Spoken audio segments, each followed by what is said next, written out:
жерде төрөлгөм деп ойлойм ар дайым. 4 мезгил мекенинде күз, кыш, жаз жайы. Дайым элимдин алаканы жайып, жаратканым буйруса берет, баарыбызга начайым. Мен ишенген адамдар баралар мага ишенет. Бир максатты көздөсөк бошонобуз кишенден.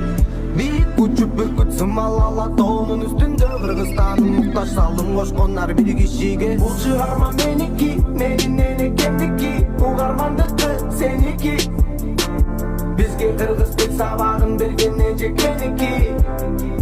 Сөзүм менин экенимдики, сөзүм менин энекемдики. Бул жашоодук бул сеники.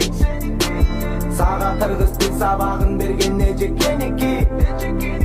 Сөзүм кымбат кыргыз элдики. Элимдин жаны менен бара-бар жерге илгери ата бабаларыбыз келген. Улутум сүйлөсүн деп эне тил